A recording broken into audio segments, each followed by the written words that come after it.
Thank you so much. Thank you all so much for coming. It's a real pleasure and an honor to be here with you tonight, particularly because you're honoring a great friend of mine, Mark Provisor.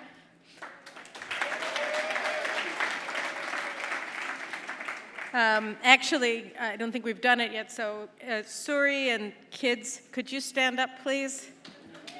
Suri, Shaoli. Where's Yochai and Mariana and Noah? Oh, hi. This is a very special family because they put up with this guy.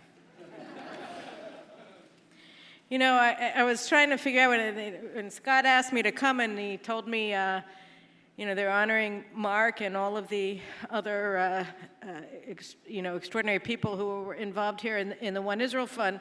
So Mark and I have been friends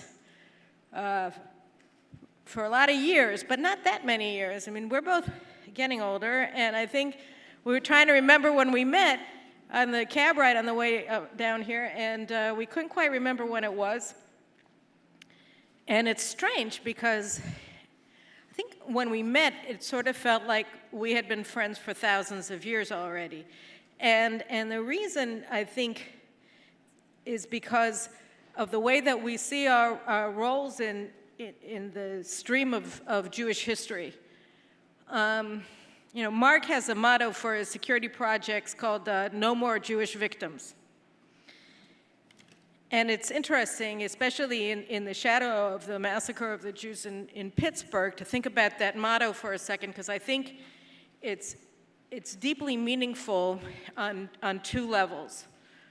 And they're both sort of extremely important today when we look at the cleavages inside of the American Jewish community, when we look at the cleavages that were exposed in broad daylight between Israel and the leftist leadership of the American Jewish community in the wake of the Pittsburgh massacre, which is how do we look at Jewish victimization? What do we make of it?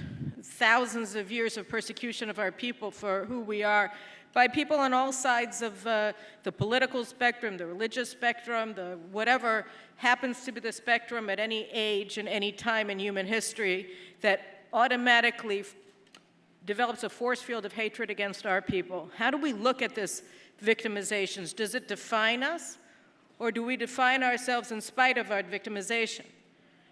And what we really saw in the aftermath of the massacre in Pittsburgh was these two very, very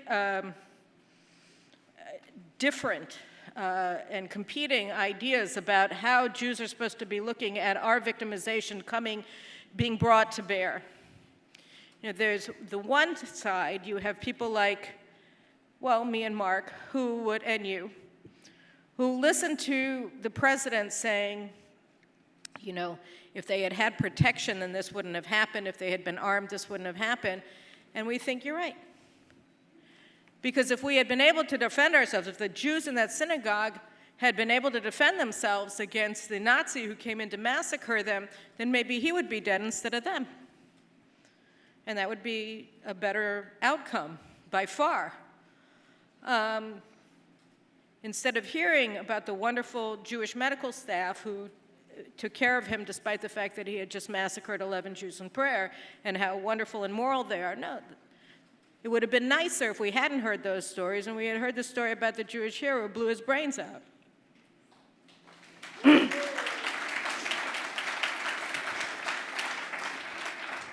So we heard Trump. We thought, I don't know if you heard him, thought it was good. Maybe you heard him, thought something else. But I'm just going to co-opt you for a second for the point of my narrative. That's all right, right? Anyway, I heard him, and I thought, yeah, that's about right. And then you had much louder voices saying, how dare he's blaming the victim. And here you kind of see crystallize this idea that people shouldn't defend themselves, that Jews shouldn't take responsibility for their path and for their lives, and instead that they should be weak, that they should be applauded for not having the ability to defend themselves, that we should rely on the kindness of strangers. That's the way it should be. And here I think you see an idea that sort of is spawned from or arose around the same time that identity politics became so central to the conceptualization of the left. And I assert to you that identity politics are inherently anti-Semitic. They're inherently anti-Semitic because they take the power to define who you are in this world away from you, and you give it to whoever gets to decide what an identity means. So the identity politicians would ascribe to the Jewish people the idea that we're perpetual victims and that we have earned the sympathy and the kindness of strangers because we're weak. And to the extent that we don't fit into that definition that they place upon us, we're bad. We're undeserving. We've gone against the grain. We've refused to be victims. We've rejected identity politics, and identity politics is very, very clear and tyrannical and believes that we have to be a certain way. We have to be victims. So, why is this inherently anti-Semitic? I mean, you could just say it's anti-human, right? It takes away all agency from human beings. This is, oh, if you're white, you're this way. If you're black, you're this way. If you're Latino, you're this way, and so on and so forth. You have to be a certain way because of the color of your skin. It's racist. It's racialist. It's anti-Jewish because when I said, Mark and I have been friends for thousands of years. What in the hell is she talking about? It's because there is a countercurrent in Jewish history that always goes against the grain of whatever is in fashion at any particular moment. It says, we're not Jews because of what other people do to us.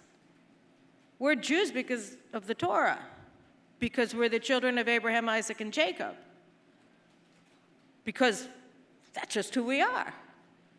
And how we define ourselves has nothing to do with our persecutors, except to the fact that we try to survive them.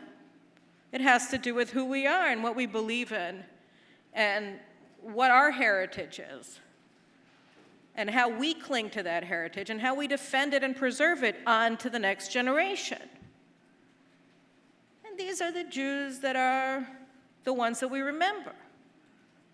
We don't remember the rabbis who said that being Jewish means tikkun olam, or whatever the fashionable statement was, 1,000 years ago. We remember Rabbi Akiva. We remember Bar Kokhba, we remember the Maccabees, and so on and so forth. Through the ages, we remember the Jews who didn't allow outsiders, persecutors, or even friends to define who we are. We celebrate, we mark the actions of the Jews who stood up and said, no more Jewish victims. No. We are going to protect ourselves. We're going to defend ourselves. We're going to stand up for ourselves. And we're going to look at somebody like a Donald Trump, who may have a clumsy way of expressing himself, although, truth be told, I love the way he talks.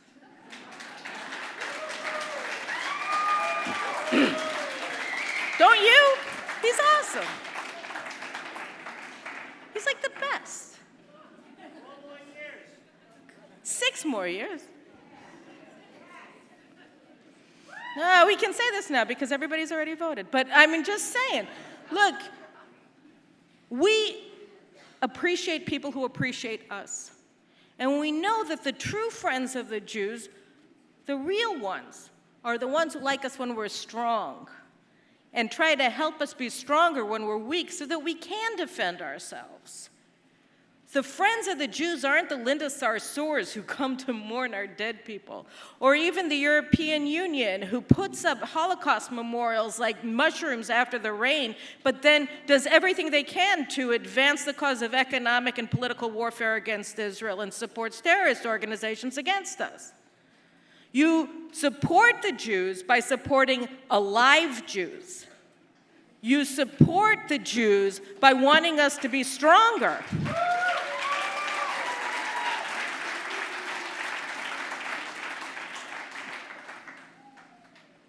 You know, I dropped down here at 6 o'clock in the morning from Israel, and I'm leaving right after my speech to go back home. And it's crazy to do this. Absolutely nuts. I had all these plans for all the writing that I was going to do today during my day in New York, and I just fell straight asleep as soon as I hit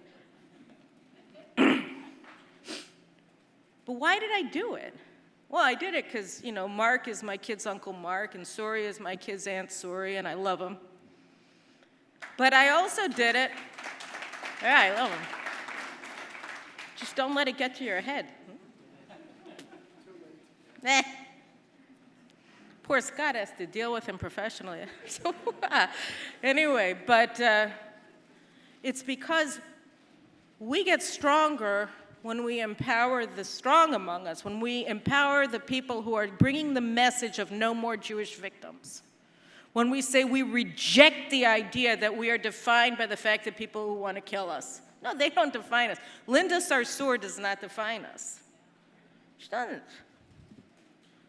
None of these people do. We define ourselves. And one more thing about that. How do you define yourself? Do you stand up for the fancy pants? Do you stand up for the Jews who everybody likes?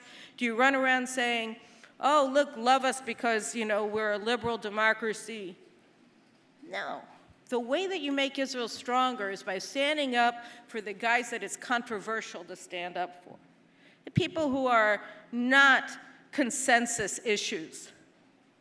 People who need to be defended are the ones who are attacked. That's the Jews in Crown Heights who are beaten up to bloody pulps on their way to synagogue in the morning, but nobody ever seems to remember them.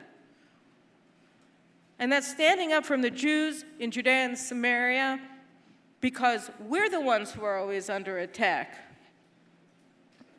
We're the ones who have to stand up and say every single day, of course we're here. And we're not going to be defined by people who tell us who we're supposed to be. We're going to be defined by who we are and by our actions and by our words, even if they're clumsy sometimes and even if they're inarticulate sometimes. We're doing what we're doing because we're Jews and this is how we think we should be.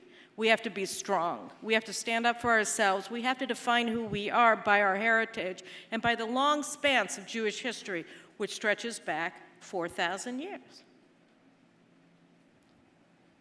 So I'm happy to be here with you.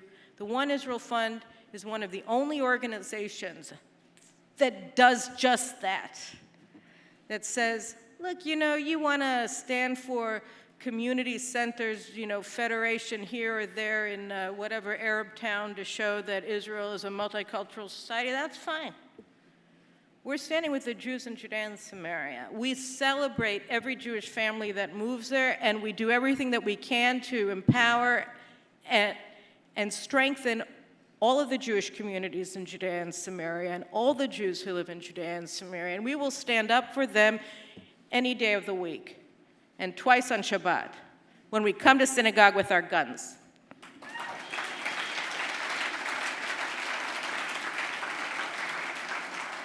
We are blessed. We are blessed to be alive and be Jewish today. The Jewish people have never been more powerful than we are today. The state of Israel is coming into its own after 70 years. It's not just that we're a rising power economically. You know, by the way, that the GDP per capita in Israel is higher than the GDP per capita in Japan. That's pretty good. Pretty good. We're not only coming into our own economically, but we're coming into our own Jewishly. When I compare the way that Israel was in 1991 when I made Aliyah to the way it is now with my kids in school, I have to tell you that it is, I wouldn't say night and day, but the amount that we've grown in the 27 years that I've been an Israeli is something that's simply unbelievable. It's like you kids, they're born and then you blink your eyes and they're grown. Well, mine aren't grown yet, but I feel like I shouldn't blink. Yours are grown and gorgeous. What's that about anyway? But You blink your eyes and Israel has turned into this extraordinary place. Extraordinary place. The Judaism that's coming out, the Jewish learning that's coming out of Israel right now is amazing. It's exciting, it's electric. And you just want to be a part of it. You're just so blessed that we're living at this time when Jews are more free to be who we are, and we're developing who we are with that freedom in such an exquisite way. It's exciting. It's exciting. And by standing with the Jews who are controversial, by standing with the ones that it isn't politically correct in the world of identity politics to stand with, you're part of that too. You're part of that excitement. You're helping it to grow and expand and swell until it becomes something that none of us will recognize in 25 years, but I promise you it'll be so amazing because that's where we're going now. This is the time. This is our time. And everything that we do today is going to be written in the annals of Jewish history because the history of the Jewish people is being written now. All of the people here in the One Israel Fund are part of this essential process in our lives. As Jews, our lives are stretched not from the day we were born till the day we die, but from the time of Abraham, Isaac, and Jacob until now, because this is the span of Jewish history. So I thank you all for coming today. I thank you all for being part of the One Israel Fund. I thank you all for being part of the extraordinary history in the making of the Jewish people. And I thank you all for duly employing this guy, Mark Provisor, who is truly a hero of the Jewish people. Thank you very much.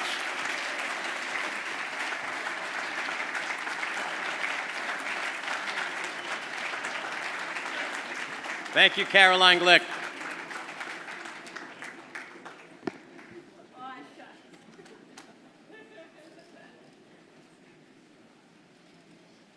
Don't let her leave yet. Sit down for 1 minute. I just want to read you a text before you go back to the airport. I don't know how many of you know this, but I am one of several million unofficial presidential advisors. You didn't think Trump has a criminal lawyer as an advisor? While she was speaking, I texted the president, "Dear Mr. President, I think I found a replacement for Nikki Haley."